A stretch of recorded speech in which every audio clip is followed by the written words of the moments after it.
Disclaimer, ang video tutorial na ito ay base lamang sa personal kong kaalaman at karanasan. Ngunit hindi po ako eksperto sa larangan na ito, hangad ko lang po ay makabahagi ng aral sa iba. Hello once again mga Lods, nagbabalik ang Kiwa Graphic TV. Today's video ay magsishare ako sa inyo kung paano gumawa ng mga flexible LED neon. Kung napapansin nyo, ito yung ginawa kong LED fix neon. Actually, ang LED neon at saka flexible LED neon ay magkaiba. Ang original nito ay yung traditional tubeless na neon light. Ito yung tinatawag nilang neon fake. Kasi ito ay ginaya lang sa traditional neon lights. Pero ito ngayon ang napaka-comfortable gamitin dahil hindi ito delikado kasi mababa lang ang voltahe niya. 12 volts to 24 volts, samantalang ang neon light ay 5,000 volts, 12 to 15,000 volts, kilovolts at taas ng kanyang voltahe. Samantalang ito ay 6 ampere lang na kaya niyang magpailaw ng 5 metro. Ito ay may 2 metro lang. Kaya kung bago ka lang sa channel ko ay panoorin mo tong video na to mula sa umpisa hanggang sa dulo para makapagbigay ng konting gabay. Kung paano ko itong binuo ay nag-umpisa ako sa pinagdugtong ko ang dalawang papel na A4 size sa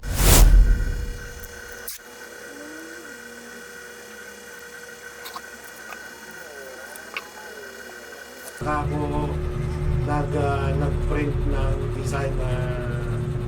design ito.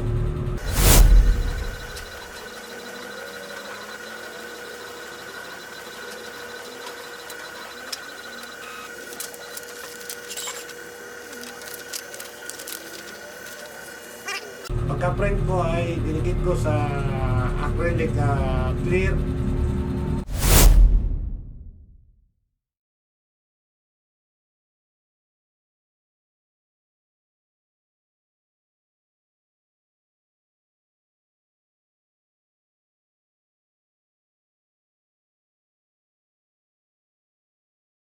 Dinikit ko ito ay saka ko siya kinakat out unti-unti para magkaroon ng gatla at mayroon siyang mapaglalagyan ng glue. Yung glue na yon ay dadaan siya sa mga kanal ng blade, hindi siya lalagpas.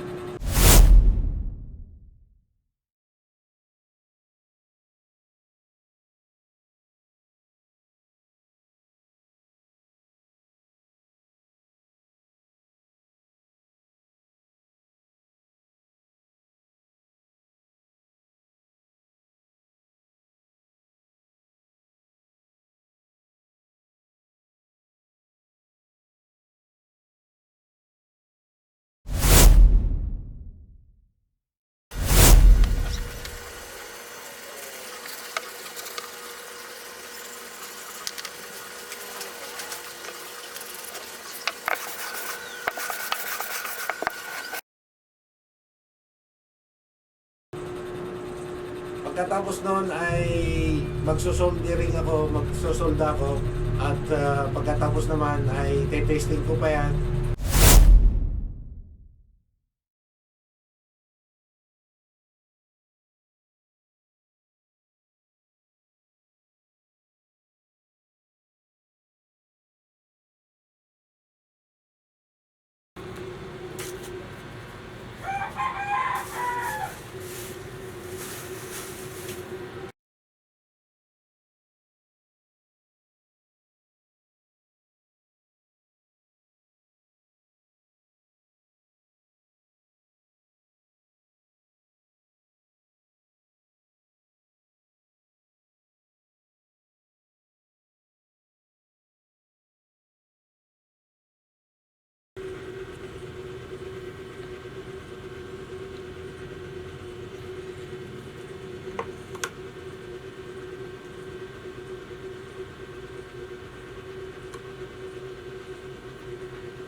pag okay na, saka ko na isusunod siya sa mga letra. Nag-umpisa sa letra G, tapos sa letrang A.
Bago ko gawin yan, ay mamarkahan ko muna yung letter G. Mamarkahan ko muna siya kung saan ko babaliin at lalagyan ko ng kanto. Yung kanto niya ay katigil ko yan, lalagyan ko siya ng globe para may hubog ko siya sa tamang pag-ikot ng letra. Sa letter A, ganun din. Pagka-mark ng kanyang paglilikuan, ay lalagyan ko siya ng pang-ibig para ito ay ma-maintain niya yung korba. Ganun din sa lahat. At pagkatapos nito ay magwa-wiring na ako.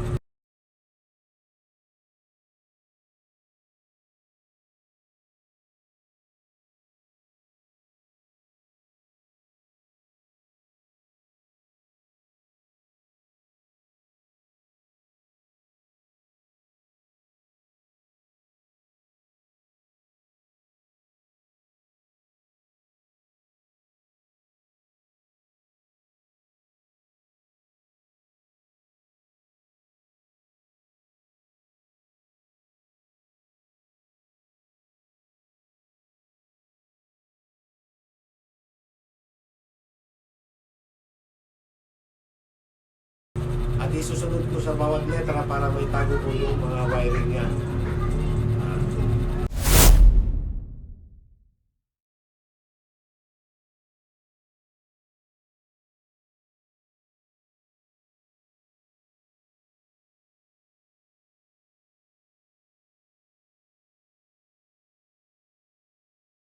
Pagkatapos noon, paiilawin ko at pag umilaw na siya, ay ganito na siya ngayon. Lalagyan ko pa siya ng mount wall na stainless para may dikit siya sa pader.